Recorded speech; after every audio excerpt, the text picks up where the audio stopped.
Cerdos en la sala. Capítulo 9. Llenando la casa. Cuando el espíritu inmundo sale del hombre, anda por lugares secos, buscando reposo y no halla. Entonces dice: volveré a mi casa de donde salí. Y cuando llega, la halla desocupada, barrida y adornada. Entonces va y toma consigo otros 7 espíritus peores que él, y entrados moran allí. Y el postrer estado de aquel hombre viene a ser peor que el primero. Así también acontecerá a esta mala generación. Mateo capítulo 12, verso del 43 al 45. Aquí se nos dice en lenguaje simple que es posible que un demonio expulsado regrese, y no solamente eso, sino que inclusive traiga otros espíritus más malvados con él. La implicación es clara. Si la casa se deja vacía, barrida y adornada, es una invitación abierta para perturbaciones peores. La casa se debe llenar. El mismo relato se encuentra en Lucas capítulo 11, verso del 24 al 26. Examinaremos los contextos de estos dos pasajes. En la porción de Lucas, el Señor Jesús explicó un espíritu de mudez de un hombre y éste pudo hablar. Algunos expresaron la creencia que Jesús hacía esto por el poder de Belcebú, el príncipe de los demonios. Jesús explicó que si fuera cierto, entonces el reino de Satanás estaba dividido contra sí mismo y por tanto no podría permanecer. Y luego agregó: mas si por el dedo de Dios hecho yo fuera los demonios, ciertamente el reino de Dios ha llegado a vosotros. Lucas capítulo 11, verso 20. Jesús estaba hablando ante una audiencia judía que había desarrollado una religión de negaciones. Habían sacado muchas cosas de sus vidas, pero en lugar de ellas, ¿qué habían puesto?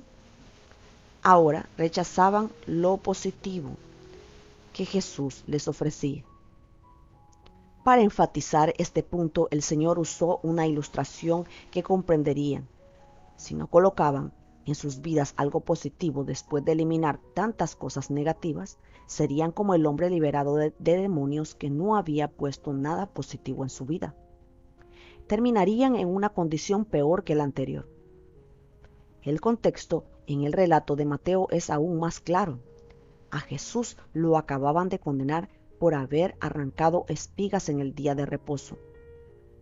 También había curado a un hombre con una mano seca en sábado.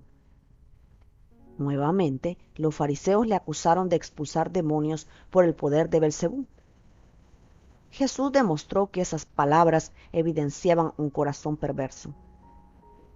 Ya habían visto lo suficiente como para cambiar sus vidas, pero no habían cambiado.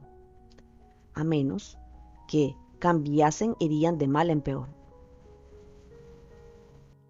Como el hombre liberado de demonios que no llenó su casa con algo de Dios. Jesús dice que llega un tiempo cuando sería mejor poner algo positivo en nuestras vidas. Debe haber siempre un equilibrio entre los factores positivos y los negativos. Después que la carne es crucificada y los demonios expulsados, debemos tener dentro de nosotros a Jesús y permitirle gobernar nuestras vidas. De hecho, el motivo para obtener la liberación de los demonios es poder tener más de Jesús. Entonces, ¿con qué llenaremos la casa? Con Jesucristo. Ser llenos de Jesús es ser llenos de pureza y de poder. Estas dos palabras resumen su persona. Como veremos, nuestra pureza viene por permanecer en Cristo y como resultado tenemos el fruto del Espíritu. Nuestro poder viene por medio del bautismo en el Espíritu Santo y como resultado de los dones del Espíritu. Es una necesidad imperiosa entender que llenar la casa no resulta de una pequeña plegaria de rutina dicha al final de una sesión de liberación. Me he sentido mal más de una vez cuando he oído ministros decir al terminar una liberación: y ahora, Señor, llena todos los lugares vacíos. He visto que muchas personas pierden su liberación porque no sabían cómo llenar sus casas, sus hogares, sus espíritus o con qué llenarlos. Por cada demonio que se expulsa, el fruto del Espíritu y los dones del Espíritu Santo deben ocupar su lugar. Esta es responsabilidad expresa de la persona liberada. El ministro que hace la liberación debe enfatizar el hecho que cada persona es responsable de llenar su propia casa. Llenar la casa con el Espíritu, con el poder del Espíritu. Una de las últimas cosas que Jesús dijo antes de ascender a los cielos fue: seréis bautizados con el Espíritu Santo dentro de no muchos días. Hechos capítulo 1, verso 5. Encontramos el cumplimiento de esta promesa en el segundo capítulo del libro de los Hechos, en el relato de Pentecostés. Y fueron todos llenos del Espíritu Santo y comenzaron a hablar en otras lenguas, según el Espíritu les daba que hablasen. Hechos capítulo 2, verso 4. ¿Cuál fue el propósito de este bautismo en el Espíritu Santo? Jesús explicó que sería para suministrar poder. Véalo en Hechos capítulo 1, verso 8. Después del bautismo que llegó en Pentecostés, ¿cómo se manifestó ese poder? Este es un tema muy interesante que no podemos estudiar completamente aquí, pero se puede observar que el poder del Espíritu Santo al obrar por medio de los discípulos se manifestó a través de los 9 dones sobrenaturales del Espíritu. Estos dones aparecen en 1 de Corintios, capítulo 12, verso del 7 al 11, y son la palabra de sabiduría, la palabra de conocimiento, la fe, los dones de sanidad, el don de hacer milagros, el don de profecía, el discernimiento de espíritus, diversos géneros de lenguas y la interpretación de lenguas. Todo el libro de los Hechos muestra cómo el poder del Espíritu Santo obró a través de sus dones del Espíritu. Por medio de Pedro y de Juan ministró un don de sanidad al cojo en el capítulo 3. Las palabras de sabiduría y de conocimiento vinieron a Ananías para ministrar a Pablo, capítulo 9. Pablo, por medio del discernimiento de espíritus, trató con el demonio de la adivinación en una muchacha que obstaculizaba su ministerio, en el capítulo 16.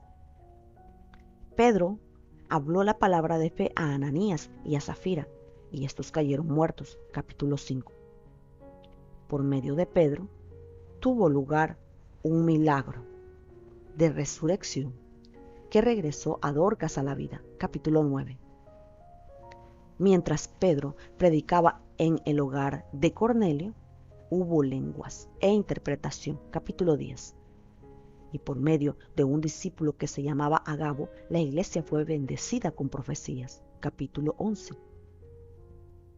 Los demonios desprecian estos dones del Espíritu Santo y hacen que los hombres los desprecien. ¿Por qué?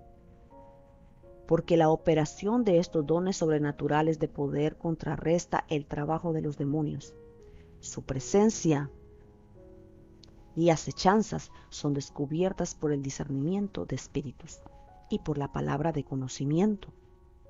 Su mal queda sin efecto por la palabra de sabiduría, de fe, por los dones de sanidades y de milagros.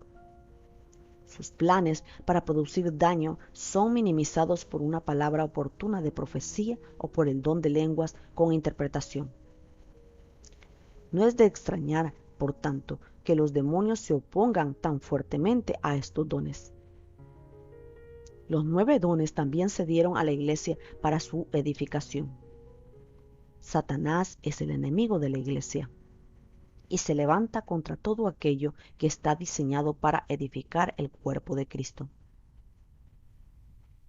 Hace fuertes arremetidas contra los dones, especialmente contra el don de lenguas, que tiene un propósito especial en la edificación del creyente individual. Véalo en 1 de Corintios capítulo 14, verso 4. Si la persona que experimenta la liberación no ha sido bautizada en el Espíritu Santo, se le debe animar a recibir este bautismo y a desear los dones espirituales. Hemos visto a muchas personas recibir el bautismo en el Espíritu Santo como clímax de una liberación. El poder del Espíritu Santo es importante para retener la liberación. A quienes ya han recibido el bautismo en el Espíritu Santo se les debe estimular a procurar los dones mejores. Primera de Corintios, capítulo 12, verso 31. Y el mejor don es el que ministre a las necesidades de otros en determinadas situaciones. Es bastante común que los obstáculos a los dones desaparezcan con la liberación. Hay demonios especialistas que intentan bloquear la operación de los dones espirituales. Después de la liberación, la casa se debe llenar con el poder del Espíritu Santo. Llenar la casa con el fruto del Espíritu. El fruto del Espíritu se enumera en Gálatas capítulo 5, versos del 22 al 23. Y son el amor, el gozo, la paz, la paciencia, la benignidad, la bondad, la fe, la mansedumbre y la templanza. Este fruto con sus 9 componentes representa la misma naturaleza del Señor Jesucristo.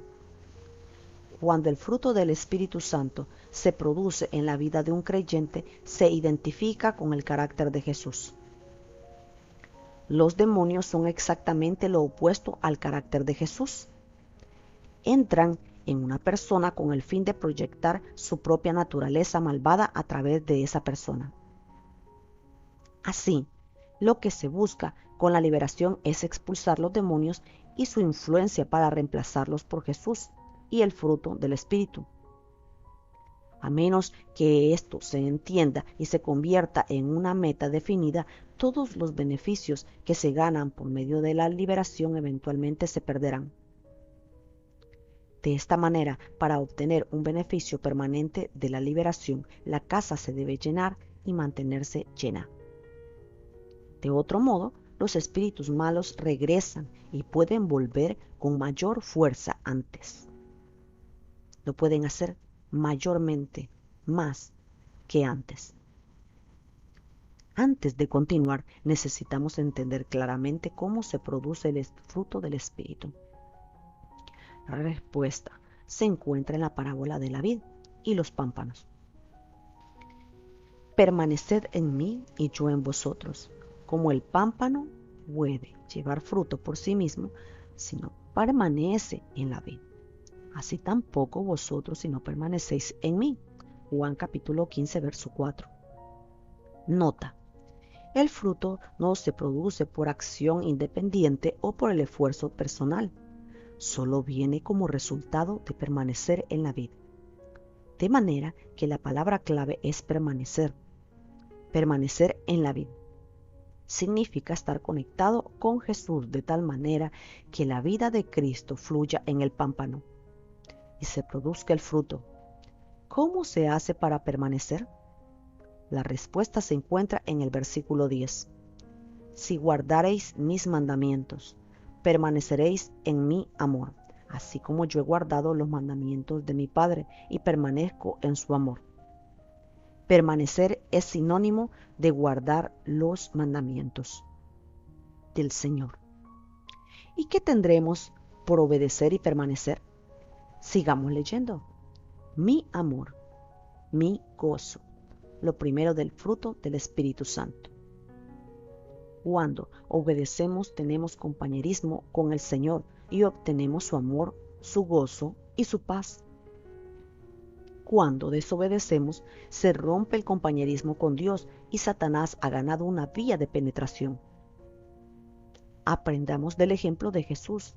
¿De qué estaba hablando el Señor en el contexto justamente antes de la palabra de la vid? Justamente antes de esa parábola de la vid y los pámpanos. No hablaré ya mucho con vosotros, porque viene el príncipe de este mundo y él nada tiene en mí. Mas para que el mundo conozca que amo al Padre, y como el Padre me mandó, así hago. Juan capítulo 14, verso del 30 al 31. Aquí Jesús explicó que el demonio no tenía nada en él. porque era completamente obediente al Padre. Él nunca dijo una palabra ni hizo una acción fuera de la voluntad del Padre. De allí que Jesús pudiera declarar: si guardareis mis mandamientos y permaneciereis en mi amor, así como yo he guardado los mandamientos de mi Padre y permanezco en su amor. Juan capítulo 15, verso 10. El fruto llamado amor. El señor A tuvo una crisis nerviosa hacía ya unos 12 años. Había permanecido incapacitado emocionalmente, inclusive después de un tratamiento muy intenso de cuidados hospitalarios. Finalmente supo del ministerio de liberación y se le expulsaron los demonios responsables de su estado emocional. También recibió sanidad en el cerebro, de manera que las cosas que le bloqueaban la memoria por los tratamientos de choques eléctricos comenzaron a volver.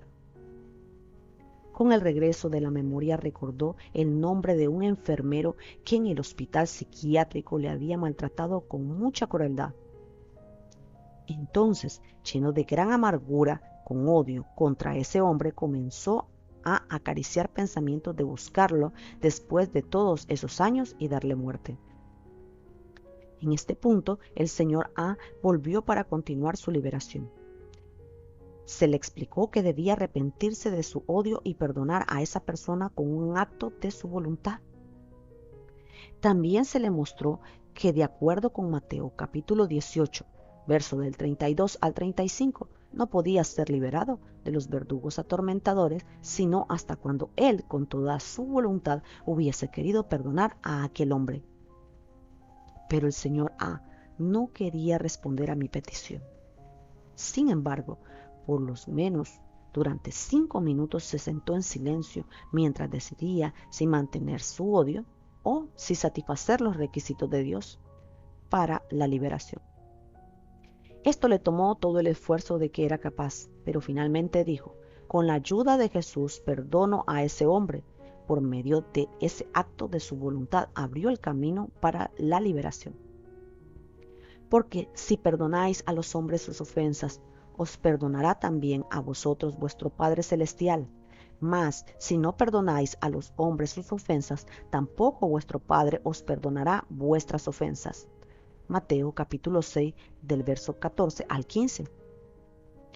Hemos conocido a otras personas que han obtenido mucho por medio de la liberación, como este hombre, cuando se le expulsaron los demonios de amargura, odio, resentimiento, ira, violencia, asesinato.